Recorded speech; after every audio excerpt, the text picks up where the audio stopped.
آپ Peoples party کے general secretary تھے, جی زرداری صاحب کے ساتھ آپ کی ڈائریکٹ تھی, بلاول بھٹو صاحب آپ کے گھر آئے, بابر صاحب والا جب واقعہ ہوا تو بلاول صاحب نے آ کے پریس کانفرنس کی تھی, ایسے ہی, ٹھیک ہے, جی بالکل ایسے. آپ لوگ نون لیگ میں چلے گئے یار.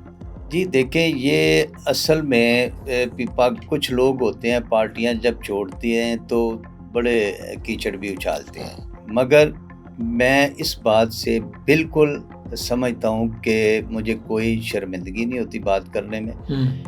ہمیں پیپلز پارٹی یا پیپل پارٹی کی قیادت پر آج بھی ہمیں کوئی گلہ نہیں ہے. ہمیں انہوں نے عزت دی, قیادت نے, پارٹی نے ہمیشہ. بابر بھائی کو سب سے پہلے سینئر وائس پریزیڈنٹ بنایا پی وائی او پنجاب کا, اس کے بعد جنرل سیکرٹری پنجاب پی وائی او, مجھے پہلے نائب صدر لاہور بنایا, پھر اس کے بعد جنرل سیکرٹری لاہور بنایا, اور لاسٹ ٹائم راجہ پرویز اشرف صاحب سابقہ وزیر اعظم پاکستان میرے لیے بہت قابل احترام ہے, بڑے بھائیوں کی طرح ہیں. انہوں نے مجھے کہا, وہ پریزیڈنٹ بنے پنجاب کے, تو انہوں نے کہا کہ میں چاہتا ہوں کہ میں آپ کو اپنی ٹیم پنجاب میں شامل کروں. تو میں نے کہا جی ہم ورکر آدمی ہیں, جو آپ کا حکم ہو بھائی ہیں آپ بڑے. انہوں نے پھر مجھے وائس پریزیڈنٹ سینٹرل پنجاب بنا دیا, تو میں نے 2 سال as a vice president central Punjab بھی کام کیا. یہی تو میں کہہ رہا ہوں کہ کہاں آپ پیپلز پارٹی ایک ملکی جماعت ہے, اس میں ایک اچھے سٹیٹس پہ تھے, اور کہاں نون لیگ میں گئے جی تو اب کوئی عطا پتہ ہی نہیں. مگر یہ کہ وہ کچھ حالات ایسے بنے, میں کہتا ہوں کہ نہ تو پارٹی نے ہمیں چھوڑا, نہ ہمیں پارٹی پہ کوئی گلا ہے. زرداری صاحب کو تو آپ پہ گلا ہوگا نا کہ آپ ان کو چھوڑ کے چلے گئے. جی بالکل, ان کو ہو سکتا ہے کیونکہ انہوں نے ہمیں بڑی عزت دی. جو بندہ عزت دیتا ہے اس کو آپ بلا وجہ چھوڑ دیں, ان کو گلا تو ہوگا. آپ کی ان کو مجبوریاں رہی ہوں گی. مجبوری یہ بنی کہ جو ہمارا چھوٹا بھائی کیسر سہیل بٹ نے ان دنوں شمولیت کر لی پی ٹی آئی میں.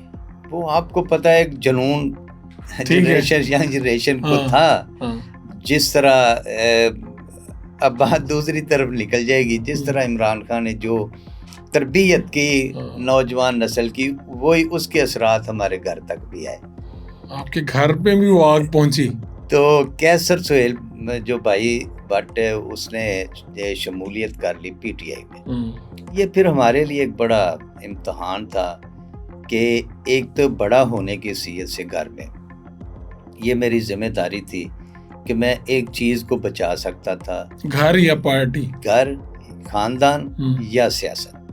پھر آپ نے گھر بچا لیا. میں نے پھر یہ بہتر سمجھا کہ گھر بچے گا تو سیاست بھی ہوتی رہے گی. اگر میں اپنا گھر, اپنا خاندان تقسیم کر دوں گا, آنے والی نسلیں جو بچے ہیں, ہمارے بھتیجے ہیں, بیٹے ہیں, پھر ظاہر ہے یہ تقسیم ہو جاتے.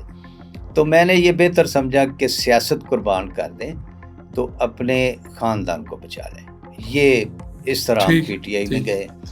تو آپ لوگوں کو جو ذریعہ معاش ہے آپ لوگوں کا کیا ہے؟ جی بالکل, میرا جو کاروبار ہے وہ ہم زیادہ ریلوے کے ساتھ ہمارا کنٹریکٹنگ کرتے ہیں. ہم کنٹریکٹر ہیں, ریلوے, پارکنگ, کارگو, 3-4 شعبوں میں ہمارا ٹھیکہ چل رہا ہے. اس کے علاوہ 2-3 منڈیاں ہیں, منڈیوں کے ہمارے پاس آڑت ہے ہمارے پاس سنگھ پورہ منڈی میں.